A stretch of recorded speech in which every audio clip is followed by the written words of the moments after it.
jadi seperti itu. Oke Bang, selamat malam Bang Ade. Ya, Dari selamat malam Kristen Pak atau Ustadz. Katolik? Kristen, Pak. Ini harus di ini juga nih kayaknya nih handset. Ya, Ya gimana Bang? Kristen, Kristen Pak Ustadz. Ntar ya Bang ya, bentar.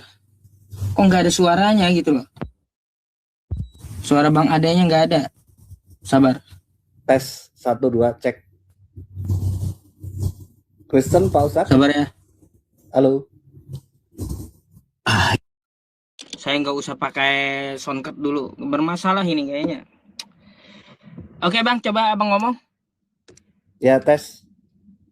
Apa terdengar? Halo. Gimana? Coba Abang ngomong. Ya, tes. Apakah Ya, terdengar? Udah. Iya. Oke. Oke Bang, Anda dari Protestan atau Katolik? Protestan saya. Bang, kita buka diskusi lintas agama nih. Anda mau nanya atau mau ditanya nih? Boleh ditanya juga. Boleh ditanya. Sesuai judul Bang. Ya. Betul nggak itu? Iya. Siapa Tuhannya Maria? Tuhannya Maria, Bapa. Bukan Yesus. Bukan. Kalau Tuhan Anda?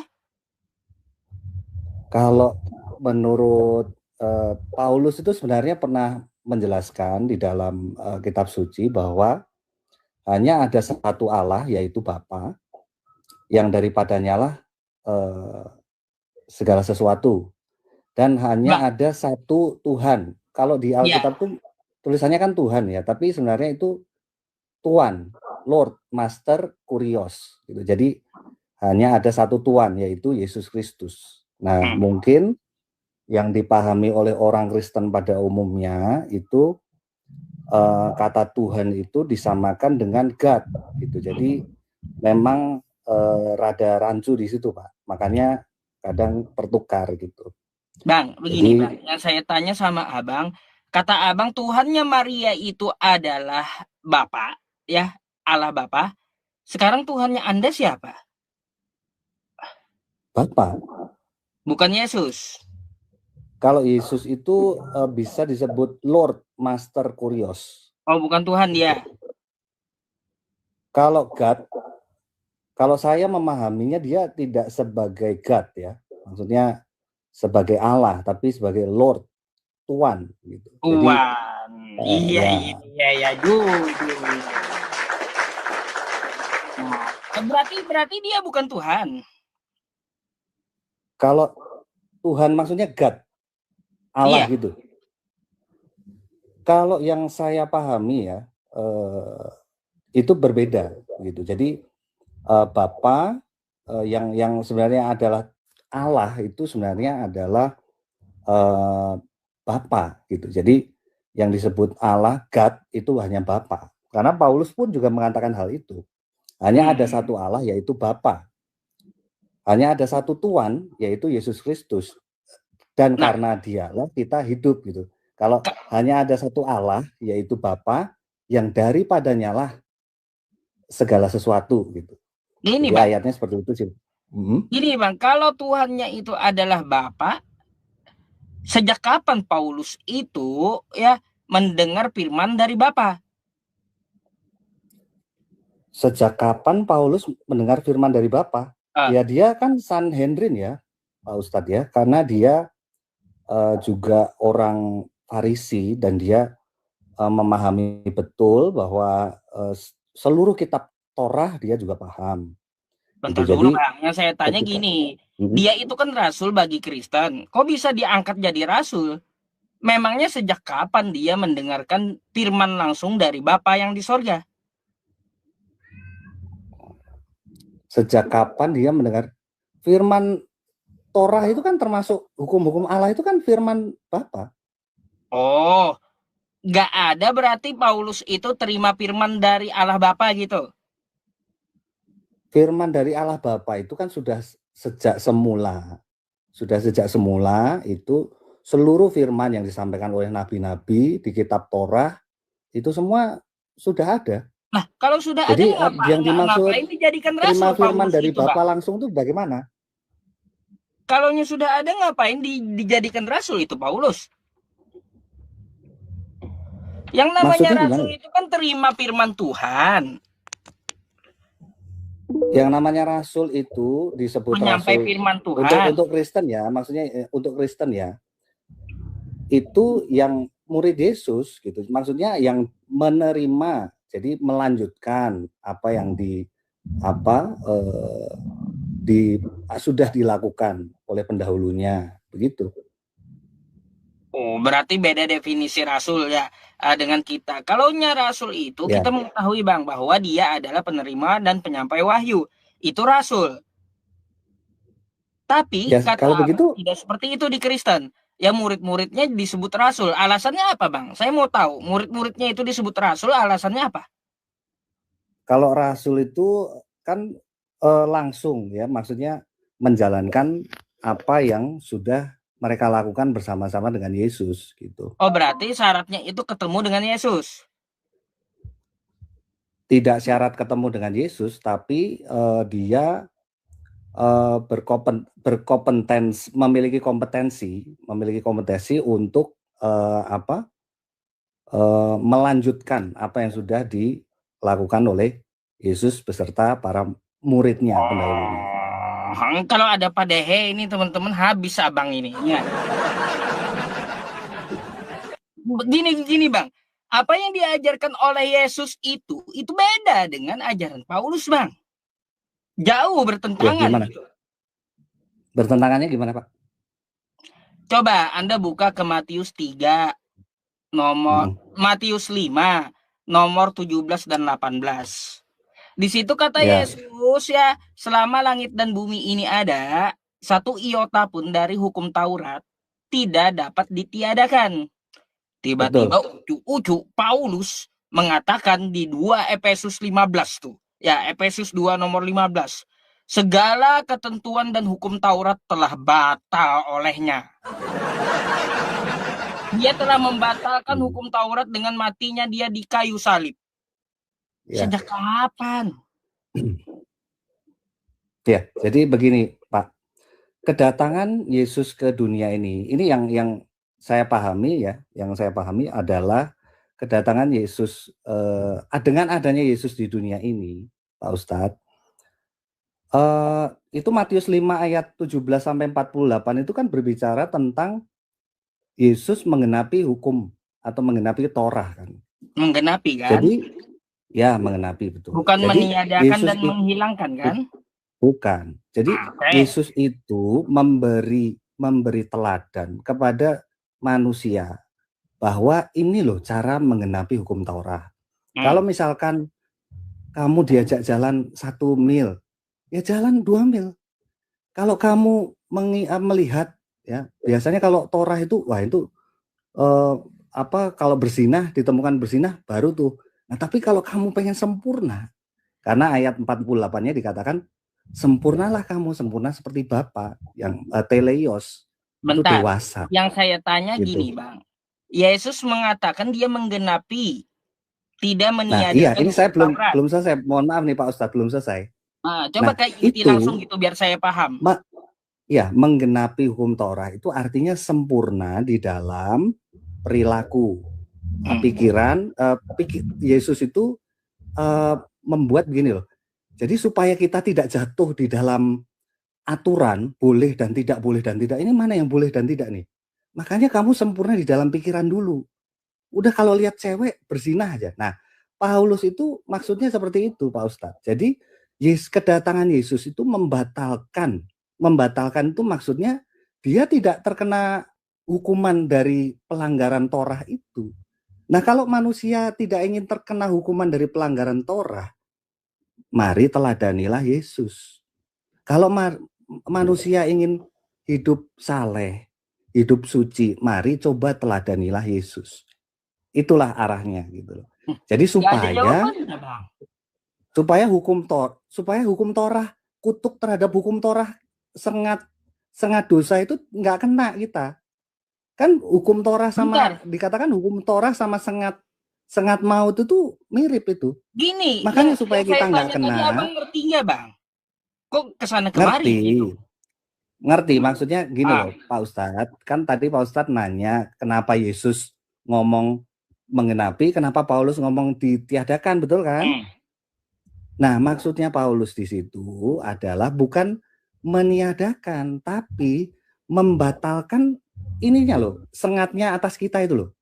Karena hukum Torah itu kan kalau kita tidak, hukum Allah itu kalau kita tidak menggenapi, kita kan dihukum.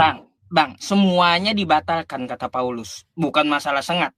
Semuanya. Betul, tapi perkataan itu tuh harus kita pahami, bukan berarti dibatalkan, hukumnya dibatalkan, tapi ininya loh, apa akibat kepada kita. Bagaimana supaya kita tidak kena akibatnya?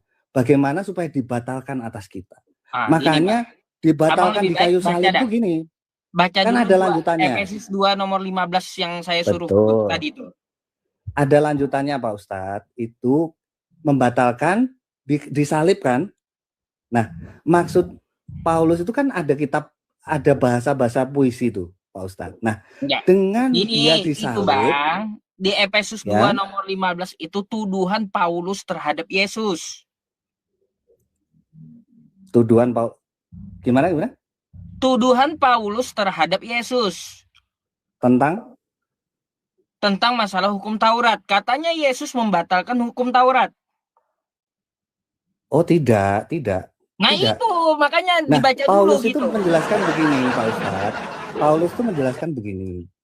Ya, dengan matinya dia di kayu salib, maka dia membatalkan ya kutuk hukum Taurat itu. Nah, maksudnya adalah ayo kita, artinya tuh begini Pak Ustadz, ayo kita orang Kristen gitu.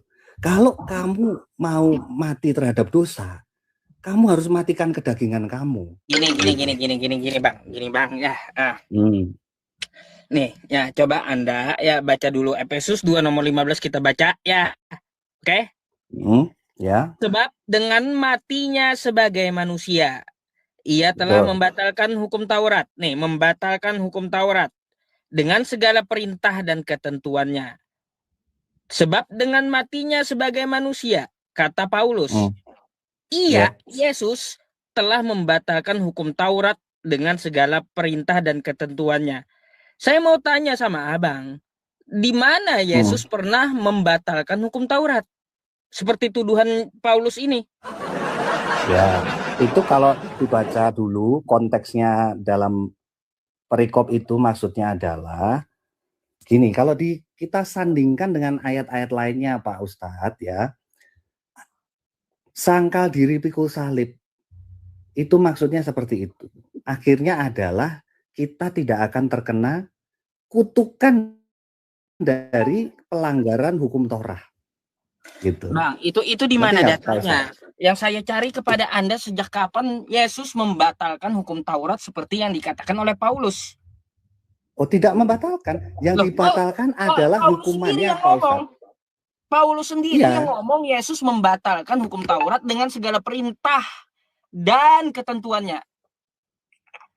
Iya, kalau yang itu konteksnya yang dibatalkan adalah akibat dari pelanggaran hukum Torah.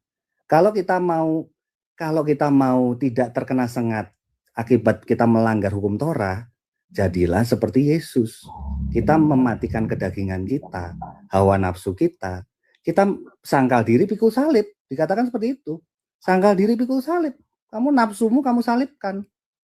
Jangan kamu umbar nafsu. Mengerti saya Bang, penjelasan Anda. Yang saya minta bukti Yesus pernah membatalkan hukum Taurat itu di mana? Seperti yang dikatakan oleh Paulus. Memang tidak ada, karena konteksnya tidak seperti itu, Pak Ustadz. Gimana? Berarti Paulus dusta gitu? Bukan, Paulus itu tidak menyatakan, Paulus itu justru masih bersinergi dengan Yesus. Bersinergi kayak gimana, Bang? Bersinergi. Kata Paulus, Yesus membatalkan hukum Taurat dengan segala perintah dan ketentuannya. Setelah dicari, nggak pernah Yesus itu membatalkan Taurat. Siapa yang bohong?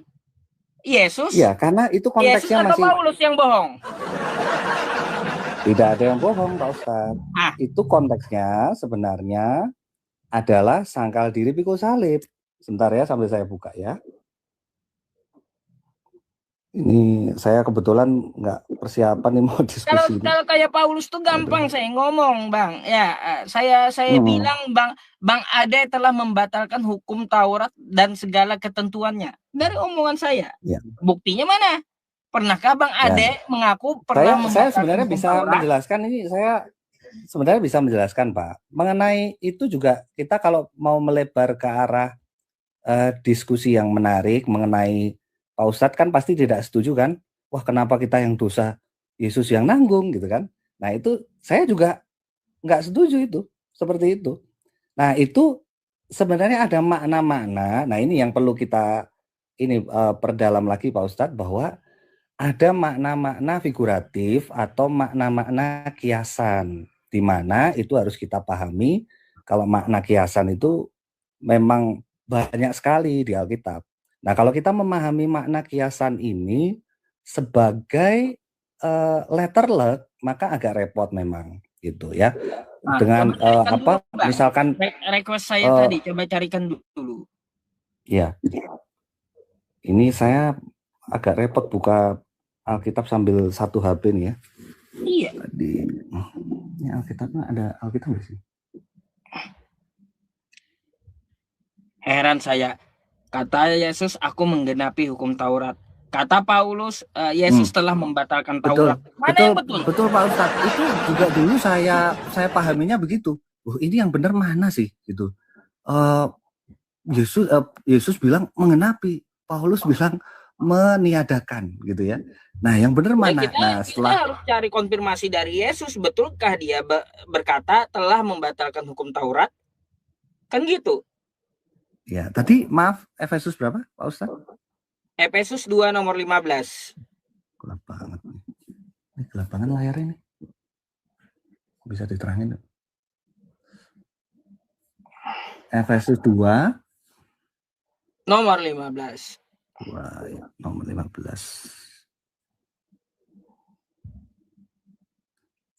Nah, kalau kita baca ayat atasnya ini sebenarnya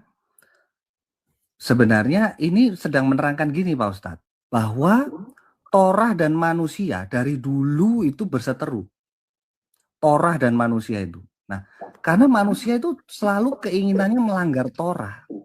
Nah, maka dari itu, dengan matinya Yesus itu sebenarnya dia itu membuat ada manusia baru gitu. Seperti itu Pak Ustadz. Jadi dengan matinya Yesus ini seperti mendamaikan seperti mendamaikan Torah, hukum Torah dengan manusia. Begitu Pak Ustadz konteksnya.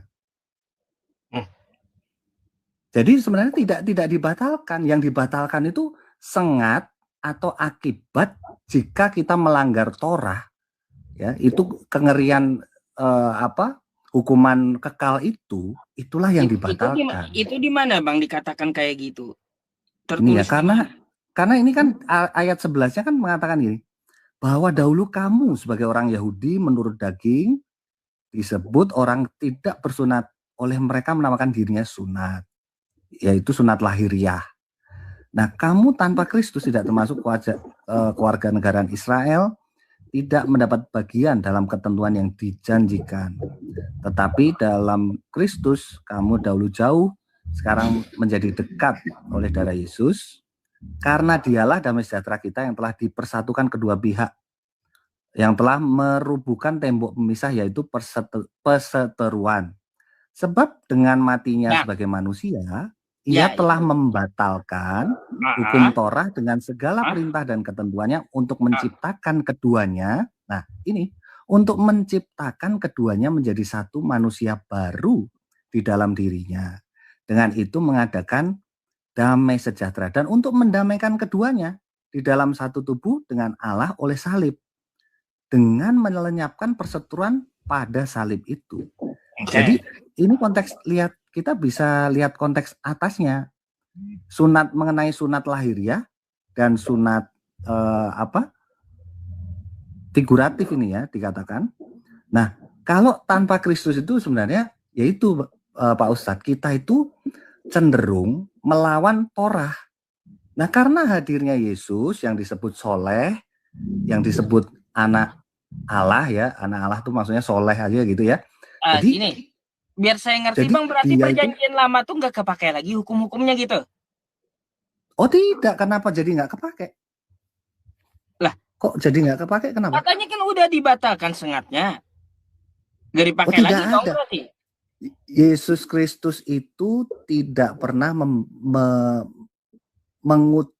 dia selalu mengutip ayat-ayat perjanjian lama. Yesus Kristus itu. Dia tidak pernah ngarang, dia tidak pernah boleh ngarang sedikit pun. Karena seperti kita setujui bersama bahwa aku tidak berkata-kata dari diriku sendiri kan. Berarti Kristen sekarang masih memakai kitab perjanjian lama? Kristen masih dong. Jadi kalau ada hukum di perjanjian lama masih dipakai sekarang?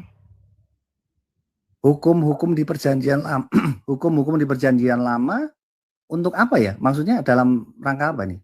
Ya semuanya, hukum-hukumnya dipakai nggak gitu? Hukum-hukum ya 10 perintah Allah, oke. Dijalankan. Dipakai. Iya. Hukum-hukumnya kan dipakai tuh. Ya. Nah, kalau hukum-hukumnya dipakai, berarti di perjanjian lama Yehezkiel 18 nomor 20 nggak ada penebusan dosa. Nah, itu memang begitu. Gini ya, ini agak-agak ini ya. Aduh, saya sebagai Kristen juga. Makanya. Gini Pak Ustaz. Ya. Itu menarik sekali. Kalau hukum-hukumnya masih kepakai, nah, itu menarik. Ada penebusan dosa. Nah, itu memang jadi bahan disertasi saya juga nanti. Ada namanya kritik terhadap doktrin penebusan dosa. Tapi dengan disertasi ini nanti ada moderasi, menarik Pak Ustadz. Jadi bisa ada moderasi gitu antara Kristen dan Muslim, itu bisa termoderasi dengan mungkin penelitian saya ini. Tapi pada penelitiannya saya setuju di Yehezkiel itu. Ya iya, yang berdosa kamu yang harus bertobat ya kamu, seorang gitu. Bapak. Kamu yang ngutang, kamu yang bayar, kan gitu logikanya. Betul. Nah, seorang bapak seorang anak, kalau nggak salah seorang anak tidak menanggung kesalahan bapaknya, gitu. Nah, makanya kehadiran Yesus itu dipahami begini Pak Ustadz, sebagai teladan yang paling benar, panutan yang paling benar, ya. Kalau di Kristen itu kita menganggap Yesus cuma menganggap guru panutan, langsung diomongin wah saksi Yehova gitu, biasanya seperti itu ya. Tapi kalau saya memahami masalah penebusan dosa tadi, apakah hukum yang lain-lain juga masih dipakai? Mengenai di perjanjian lama itu apapun. Kalau hukum-hukum contohnya apa tuh Pak Ustadz? Sunat. Hukum zina? Sunat. Sunat. Kalau sunat. Sunat nggak tahu ya, ibaratnya wajib nggak wajib ya. Kalau di agama Kristen ya. Lah, kan di perjanjian lama itu perjanjian kekal Abraham dengan Tuhan. Kayak gimana dikerjakan nggak di perjanjian baru? Di perjanjian baru itu saya belum ngulik sampai situ sih Pak Ustadz ya. Coba nanti kalau masalah sunat ya nanti kita bisa diskusi lagi. Baik. Kalau gitu ya cukuplah diskusinya. Nanti Abang belajar dulu tentang itu. Banyak pertanyaan saya masalahnya. Bagusnya kan kalau memakai data, persiapkan data kalau diskusi dengan saya, Bang. Mungkin Abang ada pertanyaan tentang Islam? Tentang Islam, saya biar adil ya teman-teman. Tadi saya yang nanya, sekarang dia suruh tanya. Kalau tentang Islam ya saya tidak ada pertanyaan sih. Itu mengenai anakku adalah Tuhanku, maksudnya gimana ya? Ya iya, saya nanyain, Maria itu menuhankan siapa gitu? Ya. Tapi tadi sudah terjawab kan ya, Pak Ustadz ya? Ya kata Anda kan Allah Bapa, bukan Yesus, karena Yesus seorang hamba. Ya. Tuhan dia. Iya. Ini jawaban satu. Nanti ada lagi jawaban Kristen yang lain, Bang. Abang dibilang bidat, nanti lihat aja. Sudah biasa, sudah biasa itu. Sudah Abang biasa. dibilang bidat, nanti lihat aja. Biasa. Nggak masalah itu. Dalam begini, Pak Ustadz, kalau di Kristen ya, kesesatan itu cuma satu. Apa kesesatan itu? Kalau di Kristen itu, kesesatan itu perbuatan. Jadi, seseorang dinilai sesat atau tidak dari perbuatannya. Nah, kalau zaman sekarang berkembang, sesat atau tidak berdasarkan doktrin konsili bla bla bla bla. Nah, itu berdasarkan ini Bapak gereja bertentangan dengan ini. Nah, itu. Tapi kalau Yesus cuma simpel bilangnya, dari buahnya lah kamu tahu kesesatan. Nah, kalau orang ngajar benar tapi outputnya zina, dia outputnya berdosa segala macam, itu ajaran sesat. Gitu. Simpel aja kalau saya. Gitu. Oke, kalau gitu, biarin Bang. aja orang mau ngomong bidat, sesat, mungkin mau itu apa. aja yang saya diskusikan sama Anda. Coba yang saya tanyakan tadi tolong dipelajari dulu, silahkan naik beberapa hari ke depan gitu, Bang Ade. Oke? Siap. Terima kasih waktunya loh, Pak Ustadz. Sama-sama. Thank you ya. Terima kasih. Selamat malam.